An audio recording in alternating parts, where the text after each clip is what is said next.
everyone, this is Peak Entertainment and we're back again, and here now we have another video for you, and this will be a full review of Superman and Lois Season 3.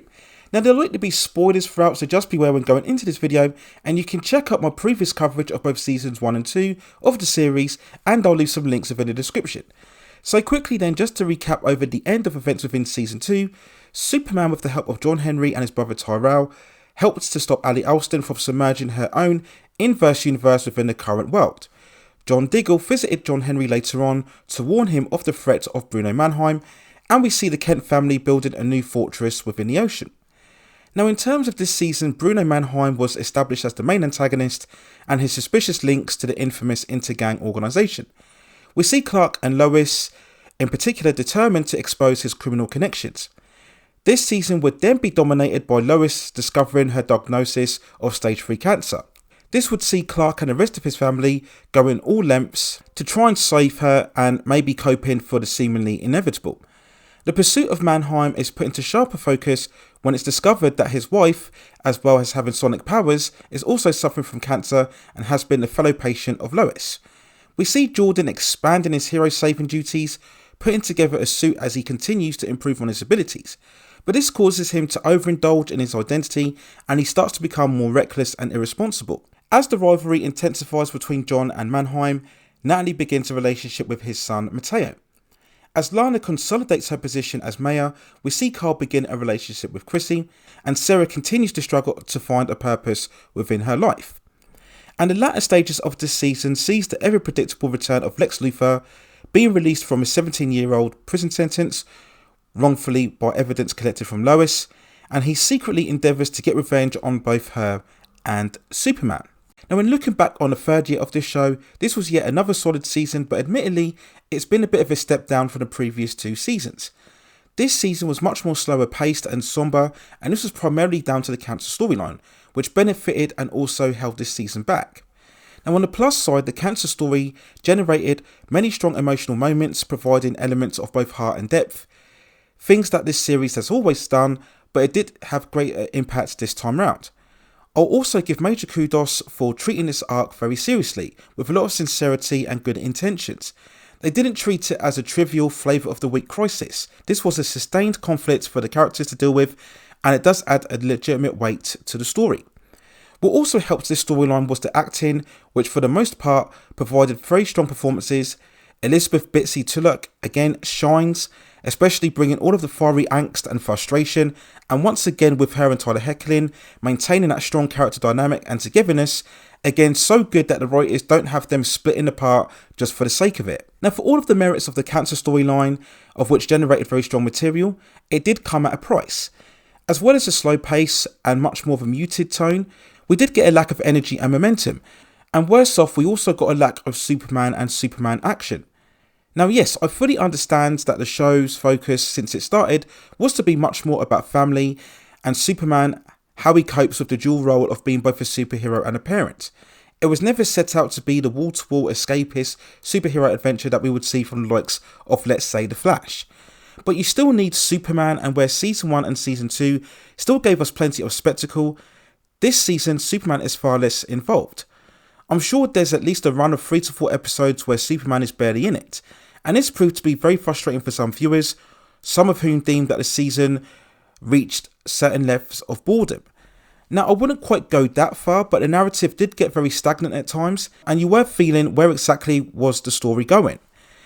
And this type of ponderous storyline wasn't helped in the oversimplifying of Bruno Manheim, who was clearly the villain in the first couple of episodes. But once his wife Pele's backstory is revealed, the show went to great lengths and too far in my opinion, trying to make Manheim far more empathetic.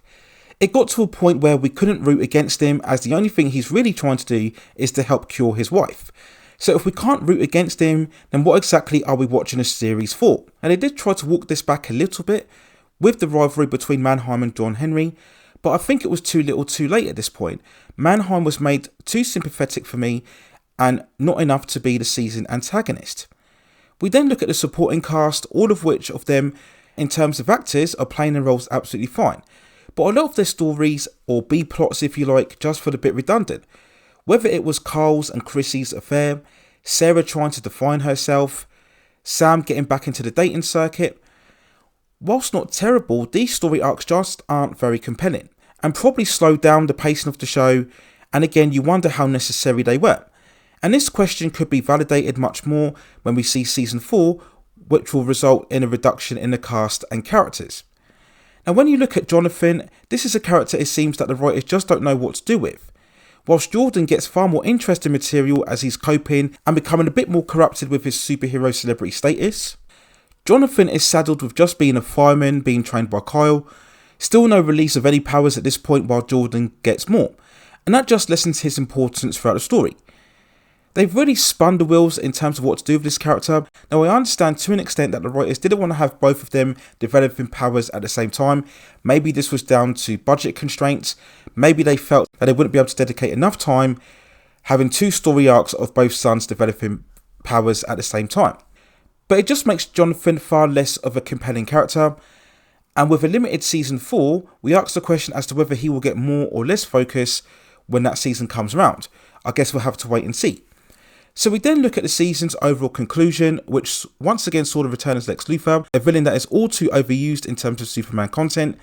So it felt underwhelming when we received the news that he would be making an appearance. Now, having said this, Michael Chiklis does convey a somewhat imposing presence. I do think that he could have been brought in earlier for more than 2 episodes, just for a bit more development, but he'll likely be the main antagonist for season 4. We come to the end of the story where we see Lex Luthor's vengeance and his plan against Superman take place as he transforms the bizarro inverse Superman who was hiding out in the warehouses of Bruno Manheim.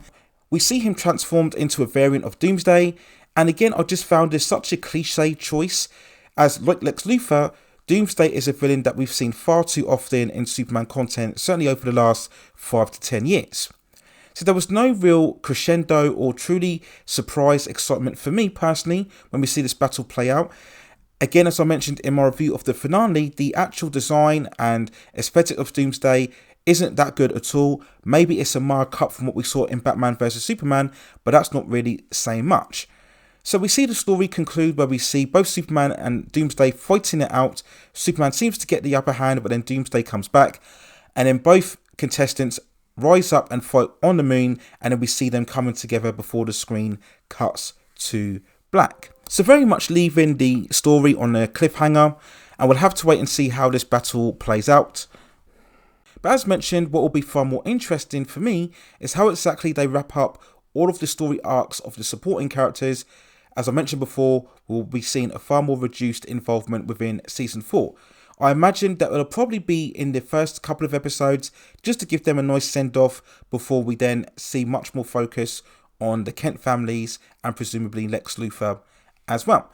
So overall season 3 for me, while still solid, bolstered by some great performances, especially when we concern the cancer storyline, it did feel a bit short-handed in terms of actual Superman involvement and Superman X action, and was very disappointing just to see them going back to the default choices in terms of villains. When we look at Lex Luthor and Doomsday, I've stated multiple times that I do think Superman has enough of a rogues gallery that we could see other antagonists instilled within this series, rather than going back to the same old tired villains that we've seen so many times before. So if I had to give an overall score for Superman and Lois, this season 3, I would give a 6.7 out of 10. So that's my overall thoughts and feelings and review of Superman and Lois Season 3. Let me know what you think in the comments below. Did you think this is one of the best seasons? How do you think it ranked in the overall series? Do you think Season 4, whenever it arrives, can somehow elevate itself to be one of the best? And do you think the show should continue past Season 4 if that happens? Or do you think that Season 4 should be the last? Let me know what you think in the comments. And if you have any other further suggestions regarding any other movies, television series, or any other topics within the entertainment and pop culture scene that you'd like to see me cover, then also let me know within the comments, and I will see if I can provide further commentary for you on that subject matter within the future. Please also hit and like the subscription and notification buttons so I can provide you with more high quality content like this in the future. But that's it for now. Take care of yourselves, and I will see you very, very soon.